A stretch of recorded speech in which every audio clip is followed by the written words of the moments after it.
has come to Pennsylvania. Jack and Janet Smurl claim that an evil presence has found its way into their home. 8 people live in this house. 8 people have experienced this. 8 people are not crazy.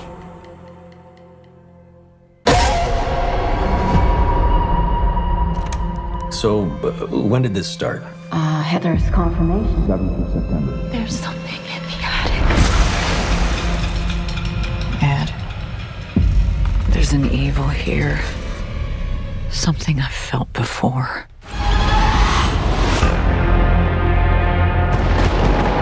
This thing in your house is a demon.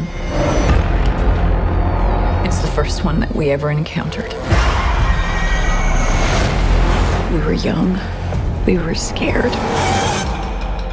We ran away. And after all these years, it wasn't done with our family.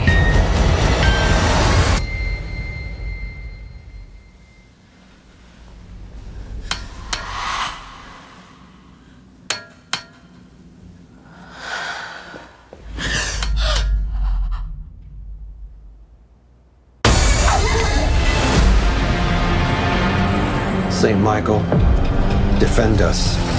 Be our safeguard against the devil. In nomine Patris, et Filii et Spiritus Sanctus, by the power of our Lord Jesus Christ!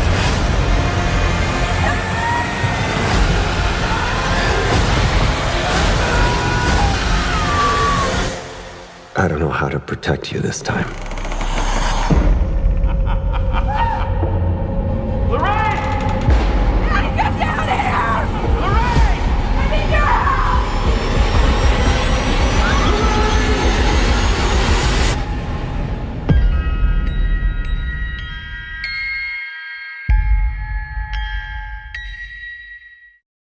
Welcome to the chat, everyone, and here we go. So this is the trailer for The Conjuring, The Last Rites.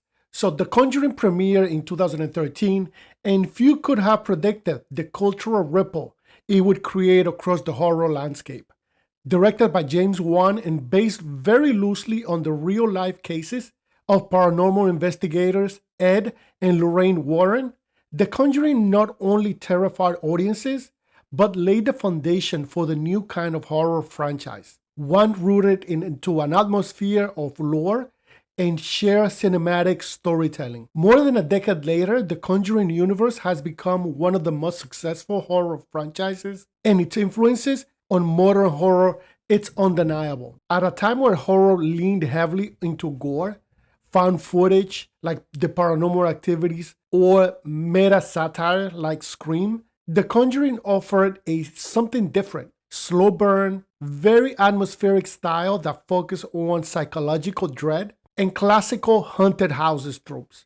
The film paid homage to the 1970s horror cinema, echoing the pacing of The Exorcist and the tension of the Amityville horror, but added a very modern filmmaking techniques and effects that deliver and polish and a terrifying experience. James Wan's use of practical effects, minimal jump scares, and at least in the first film, and a grounded sense of realism created a horror experience that felt elevated, more cinematic than many of its contemporaries. Comparing it to what the Marvel universe may have pioneered the superhero cinematic universe, The Conjuring did the same for the horror, with spin-offs like the Annabelle, The Nun, and The Curse of La Llorona. This has extended to 8 films universe, starting with the main Conjuring trilogy, The Conjuring in 2013, The Conjuring 2 in 2016, and The Conjuring, The Devil Made Me Do It in 2021. But before that, within those films, we had some spin-offs, very successful spin-offs, because again, these films are so cheap to make, and the profit was very, very high.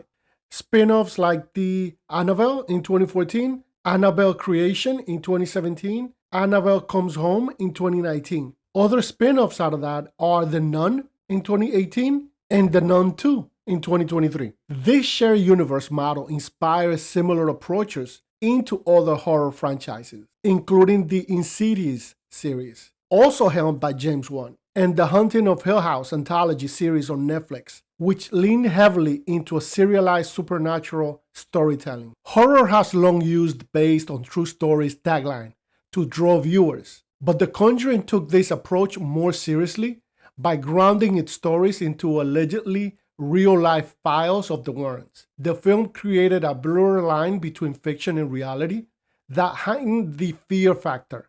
The use of dated footage, period costumes, and historical frame gave the films a sense of legitimacy and dread that audience found deeply compelling. This trend paved the way for a resurgence in true story horror films, from Veronica in 2017 to the Haunting in Connecticut series, and even inspired streaming content that leaned into the documentary style horror storytelling. Before The Conjuring, demonic possession in haunted houses had become very predictable. The franchise reimagined this with visual iconography, the creepy Annabelle doll, the gothic menace of the nun, and the ghostly clapping hand scenes from the original film, all of which became instantly recognizable in pop culture. Horror shifted from just blood and screams to an aesthetic experience. Tone, color palette, and the atmosphere became just as vital as the scares themselves. With over $2 billion in global box office revenue, the Conjuring universe became the highest grossing horror franchise of all time. What makes this feat even more impressive is that several of these entries, The Conjuring, Annabelle Creation, and The Conjuring 2, were also critically well received, something that was very rare in the genre. These movies show the studios that horror films could be both commercially a powerhouse and space for the artistic vision. As the horror genre continues to evolve, the DNA of The Conjuring can be seen across films and television. Its balance of story, style, and fear set a new gold standard. The success of A24's horror films, Blumhouse's strategic, low-budget, high-return model, and a streaming horror anthologies all owe something to the groundwork laid by The Conjuring. The franchise also opened the doors for directors like David Sandberg from Annabelle Creation and Corey Harded from The Nun to transition from horror into mainstream filmmaking, proving horror could be a stepping stone to a broader success. The Conjuring didn't reinvent horror, but it sure made a bigger impression on everybody watching nowadays, because it is committed to a story-driven horror, the visual mood of it, and a cinematic shared universe. It shifted the audience expectations and the industry strategies alike. Whether you believe in ghosts or not, one thing is clear: The Conjuring has left a haunting mask on modern horror. In conclusion, this is my projection for this film. I think it's going to shatter some records.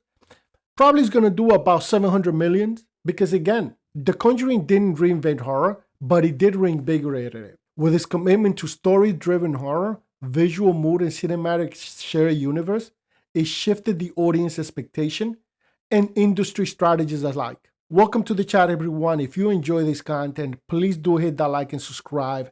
And if you want to see more content like this, please do hit this button right here, and I'll see you guys in the next one.